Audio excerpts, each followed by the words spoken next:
السلام علیکم ورحمۃ اللہ وبرکاتہ۔ الحمد للہ رب العالمین، والصلاة والسلام علی رسولہ الکریم، اما بعد۔ قال اللہ تبارک و تعالی فی القرآن المجید والفرقان الحمید، اعوذ باللہ من الشیطان الرجیم، بسم اللہ الرحمن الرحیم۔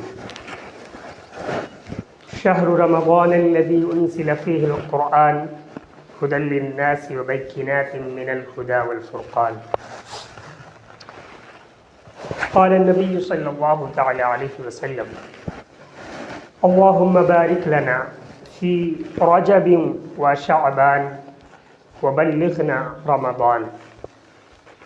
صدق الله العظيم وصدق رسوله النبي الكريم، ونحن على ذلك لمن الشاهدين والشاكرين، والحمد لله رب العالمين۔ اللهم صل على محمد وعلى آل محمد كما صليت على إبراهيم وعلى آل إبراهيم إنك حميد مجيد۔ اللهم بارك على محمد وعلى آل محمد كما باركت على إبراهيم وعلى آل إبراهيم إنك حميد مجيد۔ محترم سامعین کرام، مصلیان اعظام، جو لوگ سنت سے فارغ ہو چکے ہیں وہ اندر آ کر کے بیٹھ جائیں، اندر میں ابھی جگہ خالی ہے۔ میرے دوستو بزرگوں، ہم سب کے بیچ شعبان المعظم کا یہ مہینہ چل رہا اور یہ مہینہ گزرتا جا رہا۔ چند دنوں کے بعد ہمارے اور آپ کے بیچ میں، ہمارے اور آپ کے درمیان، ہمارے اور آپ کی زندگیوں میں وہ رمضان المبارک کا مقدس مہینہ آنے والا ہے، جس میں اللہ تبارک و تعالی نے قرآن مقدس نازل فرمائی۔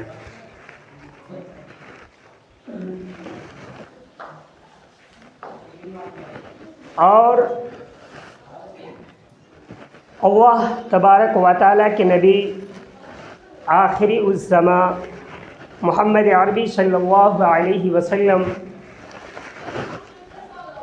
جب رجب المرجب کا مہینہ آتا تھا،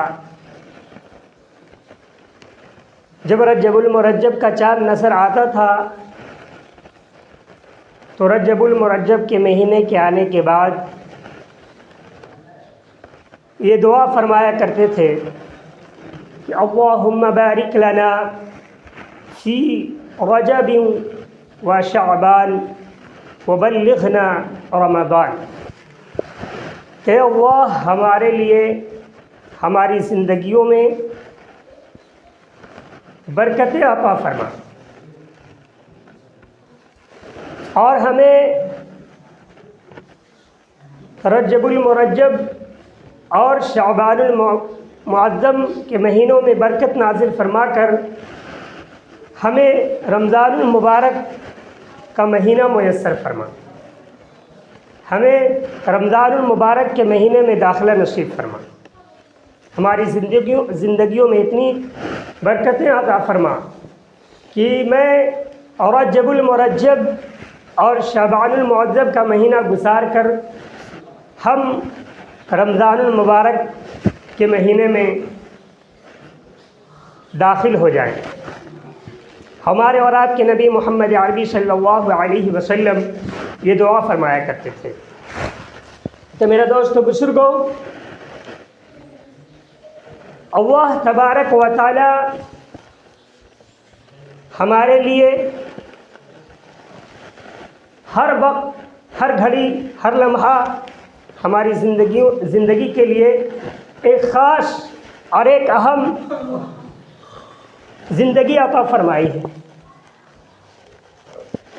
لیکن اسی زندگی میں کچھ ایسے مواقع عنایت فرمائے ہیں، کچھ ایسے دن اور کچھ ایسے ایام اور ایسے دن رکھے ہیں جس میں اللہ تبارک و تعالی کی رحمت، اللہ تبارک و تعالی کی بے انتہا لطف و کرم، اللہ تبارک و تعالی کے بے شمار رحمتیں نازل ہوتی ہیں۔ ان میں سے رمضان المبارک کا ایک اہم اور ایک خاص مہینہ ہے۔ اللہ تبارک و تعالیٰ اس مہینے میں قرآن مقدس کو نازل فرمایا ہمارے اور آپ کے نبی محمد عربی صلی اللہ علیہ وسلم کے اوپر، اور اللہ تبارک و تعالیٰ کے نزدیک، اللہ تبارک و تعالیٰ کے حضور میں، اللہ تبارک و تعالیٰ کے نگاہ میں اس امت کی خاص اہمیت ہے، اس امت کی خاص اہمیت ہے اور خاص فضیلت ہے صرف اس وجہ سے کہ ہم اور آپ محمد عربی صلی اللہ علیہ وسلم کے امتی اور غلام ہیں۔ ہم اور آپ محمد عربی صلی اللہ علیہ وسلم کے کلمہ پڑھنے والے امتی ہیں۔ اس وجہ سے ہمارا اور آپ کا اللہ تبارک و تعالیٰ کی نگاہ میں، اللہ تبارک و تعالیٰ کے حضور میں ہماری اور آپ کی بہت ہی خاص اہمیت ہے اور فضیلت ہے ہر اعتبار سے۔ اللہ کے نبی صلی اللہ علیہ وسلم کی نسبت سے اللہ تبارک و تعالیٰ کے نبی محمد عربی صلی اللہ علیہ وسلم کی وجہ سے ہمیں اور آپ کو اللہ تبارک و تعالیٰ کے حضور میں، اللہ تبارک و تعالیٰ کے دربار میں خاص اہمیت اور خاص فضیلت ہے اس امت کو، امت محمدیہ صلی اللہ علیہ وسلم کو۔ صرف اور صرف وجہ یہ ہے کہ ہم محمد عربی صلی اللہ علیہ وسلم کے امتی ہیں، ہم اور آپ محمد عربی صلی اللہ علیہ وسلم کے غلام ہیں، ہم اور آپ محمد عربی صلی اللہ علیہ وسلم سے بے انتہا عشق و محبت فرماتے ہیں۔ تو میرے دوستو بزرگوں، چند دنوں کے بعد وہ خاص اور اہم اور برکت والا مہینہ، فضیلت والا مہینہ، بے انتہا اللہ تبارک و تعالیٰ کا رحمت بانٹنے اور بکھرنے والا مہینہ، بارشوں کے مانند رحمت اور نور کی بارش ہونے والا وہ مہینہ ہم سبوں کے بیچ میں آنے والا ہے۔ اللہ تبارک و تعالیٰ اس مہینے میں ہم سب کو اخلاص نیت کے ساتھ ہم سب کو عبادت کرنے کی توفیق مرحمت فرمائے۔ میرے دوست بزرگوں، یہ رمضان المبارک کا مہینہ اللہ تبارک و تعالیٰ نے کیوں ہم امتوں کو میسر فرمایا؟ باقی اور امتوں میں اس خاص اہمیت کے ساتھ اور اس انداز میں اللہ تبارک و تعالیٰ نے کسی امت کو ایک مہینے کے روزے فرض قرار نہیں دیے، صرف اور صرف ہمارے اور آپ کے نبی محمد عربی صلی اللہ علیہ وسلم کو اور ان کی امتوں کو یہ فضیلت حاصل ہے۔ اس کی وجہ یہ ہے کہ اللہ تبارک و تعالیٰ ہمارے اور آپ کے نبی محمد عربی صلی اللہ علیہ وسلم سے بے انتہا محبت فرماتے ہیں، بے انتہا، جس کا تذکرہ اللہ تبارک و تعالیٰ نے قرآن مقدس کے ہر پارے میں، ہر سورتوں میں ذکر فرمایا ہے۔ ان اللہ وملائکتہ یصلون علی النبی یا ایھا الذین آمنوا صلوا علیہ وسلموا تسلیما۔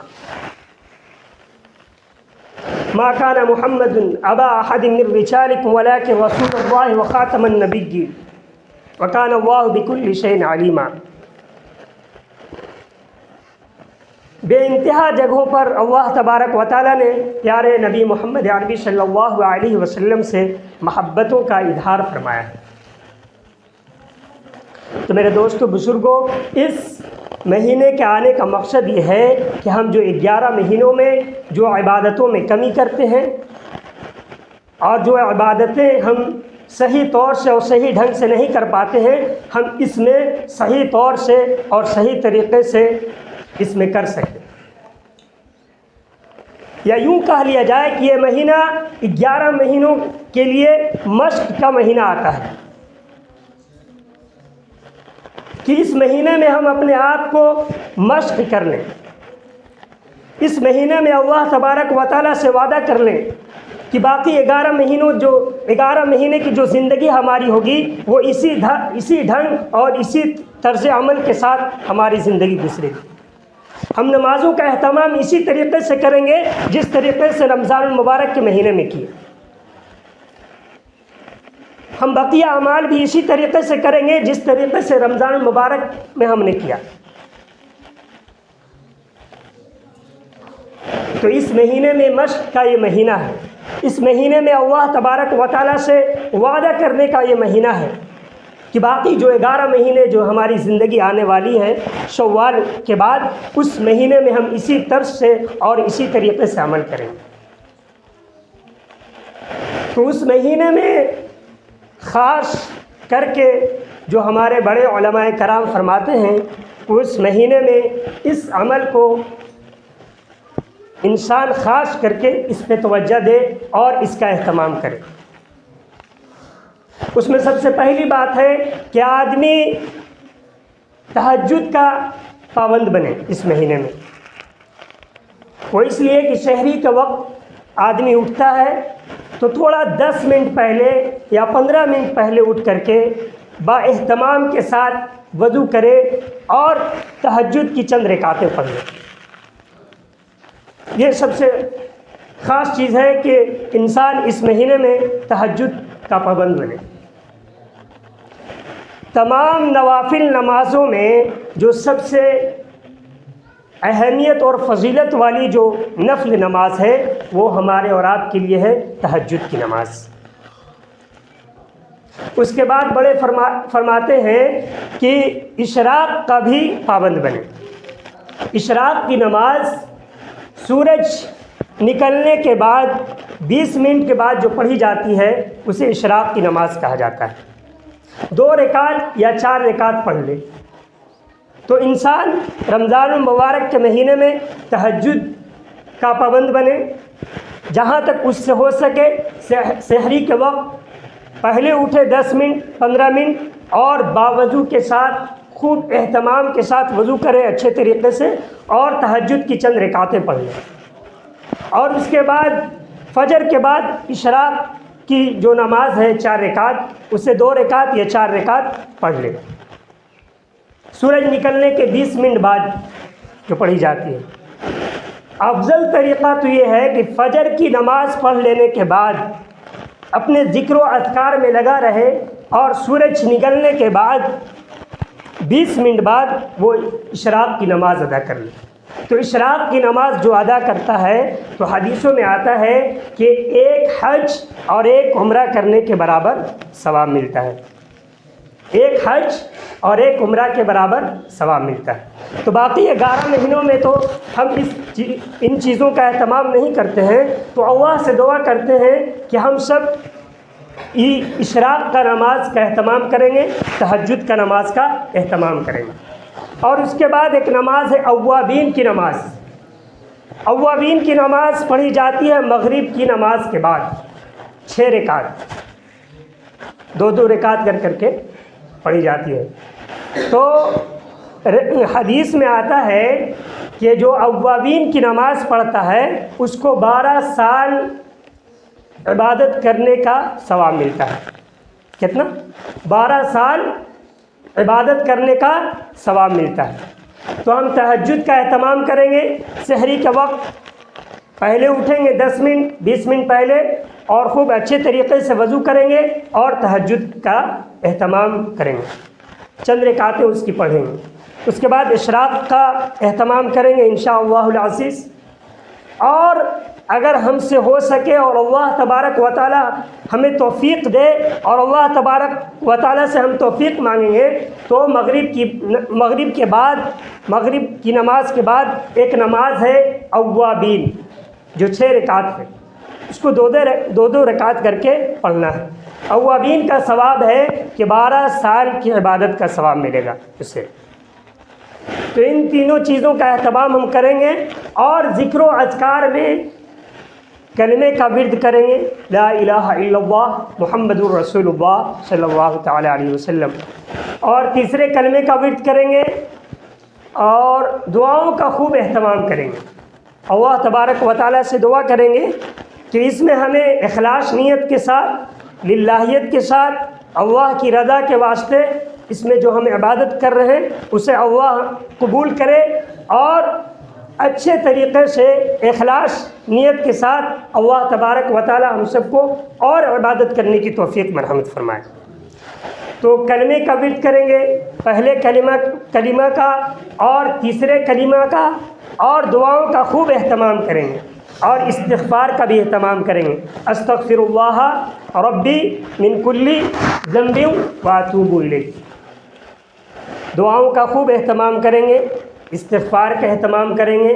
استغفار پڑھنے کے بہت سارے فضائل ہیں، اس میں سب سے بڑی فضیلت یہ ہے کہ اللہ تبارک و تعالیٰ دلوں میں گندے وسوسے نہیں ڈالتے ہیں۔ دل میں جو ہمارے دنیا کی محبت اور جو واہیات چیزیں دل میں وسوسے آتے ہیں، خیالات آتے ہیں، اللہ تبارک و تعالیٰ اس سے پاک صاف رکھیں گے انشاءاللہ العزیز۔ اور پہلے کلمہ کی تو بہت ہی بڑی فضیلت ہے۔ اللہ تبارک و تعالیٰ کے نبی صلی اللہ علیہ وسلم فرماتے ہیں کہ ایک آدمی بھی اس دنیا میں اللہ اللہ کہنے والا باقی رہے گا تو اللہ تبارک و تعالیٰ اس دنیا کے نظام یوں ہی چلاتا رہیں گے جیسے جب سے دنیا بنی ہے اور چلتی آ رہی ہے۔ اور اگر ایک بھی اللہ اللہ کہنے والا اس دنیا میں باقی نہیں رہے گا تو اللہ تبارک و تعالیٰ اس دنیا کو ناپید کر دیں گے، ختم کر دیں گے، پھر دنیا کی کوئی ضرورت نہیں رہے گی اللہ کی نگاہ میں۔ تو اللہ تبارک و تعالیٰ ہم سب کو رمضان المبارک میں اخلاص نیت کے ساتھ اور اللہ کی خوشنودی حاصل کرنے کے لیے ہر عبادات کو کرنے کی توفیق مرحمت فرمائے۔ اللہ تبارک و تعالیٰ ہمیں اور آپ کو کہنے سننے سے زیادہ عمل کی توفیق مرحمت فرمائے۔ آمین وآخر دعوانا ان الحمد للہ رب العالمین۔ آپ لوگ صف میں جو بیٹھتے ہیں، ایک وہاں ایک وہاں، اچھے طریقے سے بیٹھا کیجیے، ایک دم صف میں ٹیک لگا کر کے بیٹھتے ہیں۔ جو معذور آدمی ہے اس کے لیے تو مشکل نہیں ہے، جو جوان ہیں، ہٹے کٹے ہیں، اچھے ڈھنگ کے ہیں، ذرا صف میں اچھے ڈھنگ سے بیٹھا کیجیے۔